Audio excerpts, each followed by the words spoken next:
Thank you, Alexander. Now, we're going to continue after this drawing of the landscape of the Gulf into Felwine Sarr's talk that will project what happens when expropriate objects are returned and restored. What is that symbolic gesture going to happen to it? How can we resignify it? How can we project it into a possibility of restitution, of paying and repairing, without coming again into this mirroring game of between the West and the South, and possibilities that he's going to describe more specifically. So if you want to take, let me just introduce him with his bio so you have a context. So Felwine Sarr is a scholar, writer, and musician whose research focuses on epistemology, economic policies, and the history of religious ideas. So Felwine, if you want to take the word, please go ahead.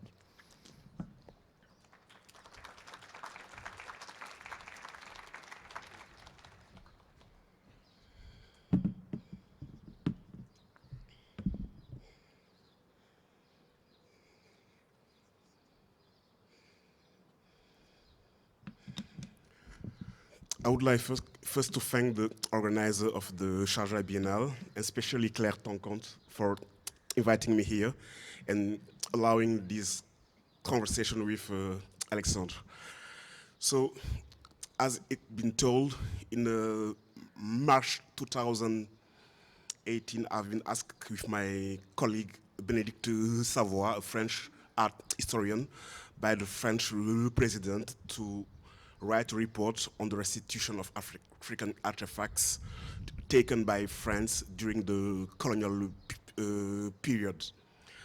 We delivered the report in last November. It's created a debate in France and in Europe on the issue, and France decided to restitute 26 artifacts from Benin until that. I will not talk today about the methodology of our research, about our results, and about the debate, but I will share some lessons from this experience related to the idea of history, reparation, but more important for me, relationality. I have to confess that one of my deepest interest in the issue of restitution of African artifacts is the role that patrimony and history could play for the young African in the project of rebuilding the African continent. And for me, what is most needed in the African continent is a renewed imaginary of the future. The reconstruction of a self-esteem threatened by years of alienation, and the ability for young Africans to inscribe themselves in a long history of creation and meaning production.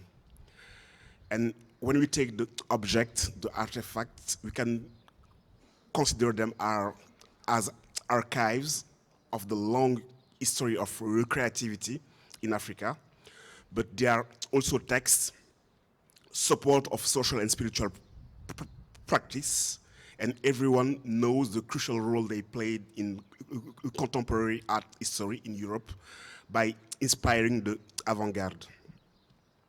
So the issue of the reappropriation of an important or a significant part of their cultural heritage by African, and especially young Africans, open space for creation, imagination, and invention of forms, social form, economic form, political form, and also the ecologies and the place where these objects could be sheltered now.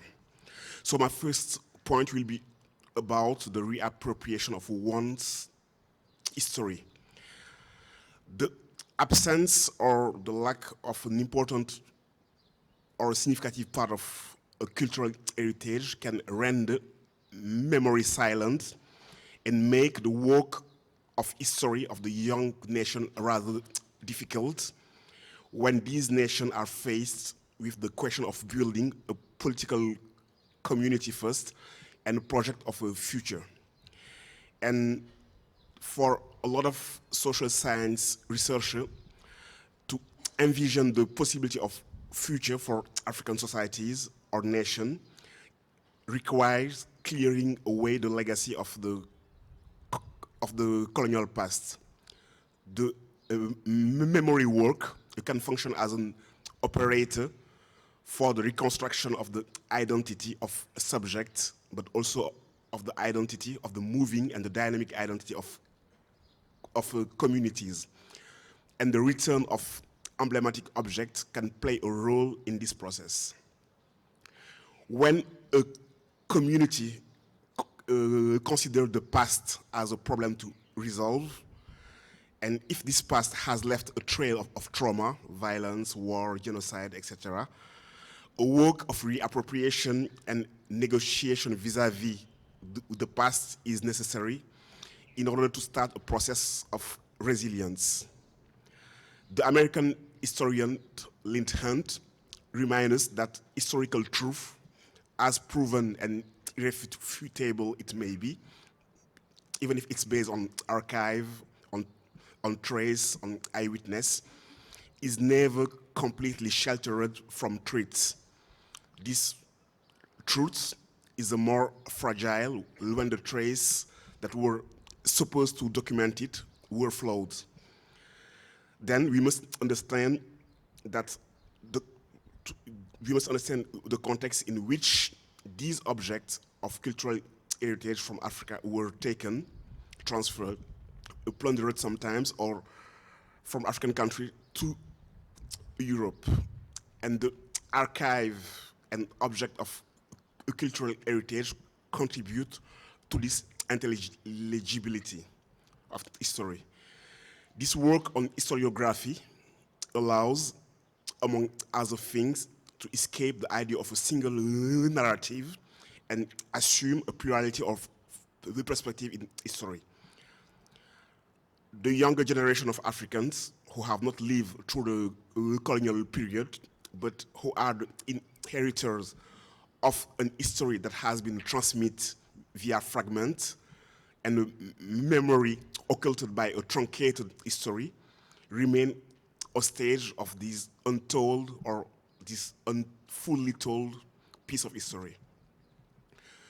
And the work on history, we know it, need a diversity of archives, written texts, oral archives, archaeology, languages, but also artifacts.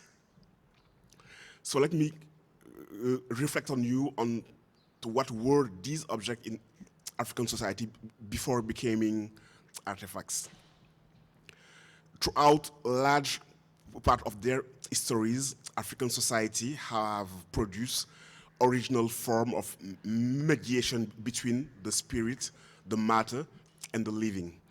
And furthermore, some of these artifacts are not objects, but active subjects.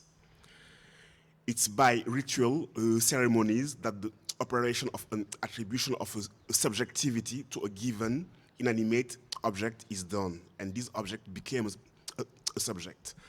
So these subjects are the mediators of correspondence, of metamorphose, of passage within an ecosystem characterized by fluidity and circularity. In a reticular universe, objects became the operators of a relational and plastic identity, where the goal is to participate in the world and not to basically dominate it. In African art, Suleiman Bashir Diagne shows that the African statuary cannot only be understood as derived from a figurative or an analogical arts. For Suleiman Bashir Diagne, this statuary is the support and vector of a philosophical and symbolical discourse, as well as the expression of the ontology of a vital or a primary force. All these archives, forms of knowledge, universe, and the cognitive resources they conceal remain to be explored and could lead to ambitious academic or artistic research program. So there is here a question of epistemology or rediscovering all the knowledge that is embedded in those artifacts. Also, around the issue of conservation, probably it's important to say that in a number of African societies, the statues also died. They perish. They have a certain lifespan and are caught within a regenerative cycle founded on a fluid materiality and ontological identity.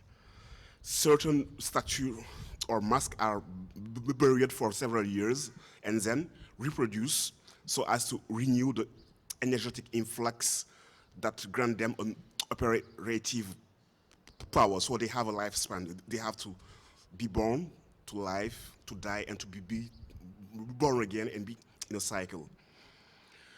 Within a particular modality of the articulation of the relation between the spirit, the matter, and the living, these artifacts are the depositories of flows and energetic fields that turn them into animate objects, into active forces, mediating between the different orders of reality.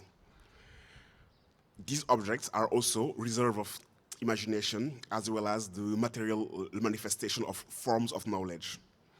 Fishing nets that encode algorithms and fractals to anthropomorphic status in passing by amulet filled vest, the work of decoding the various forms of knowledge they